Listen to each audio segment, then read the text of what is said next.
I was just driving down Santa Monica Boulevard in West LA, Los Angeles, California, and I came across this billboard. This is the king, the Shah of Iran, with the Queen. They're wishing the Persian community in LA a happy Iranian New Year. He died in the early 80s, I believe it was 1980, after being deposed in the 1979 revolution.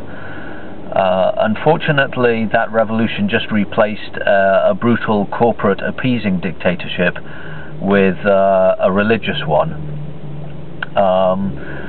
In 1953, the democratically elected Prime Minister, Mohammad Reza Shah Pahlavi, he was nationalizing Iran's oil industry. In fact, just as the British were nationalizing their coal industry. Very good for Iran, but not so good for BP and other Western oil corporations. So the US helped the British do a coup, and they got rid of Mossadegh, and with him Iran's democracy.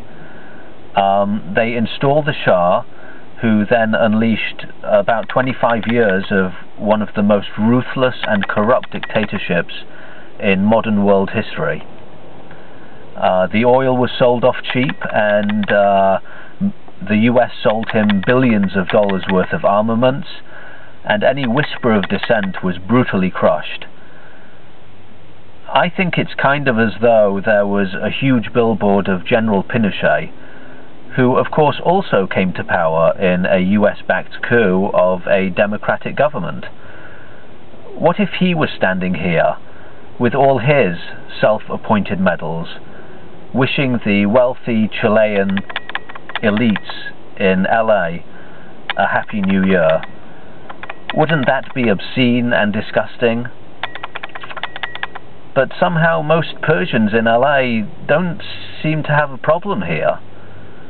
They proudly celebrate the Iranian version of Pinochet.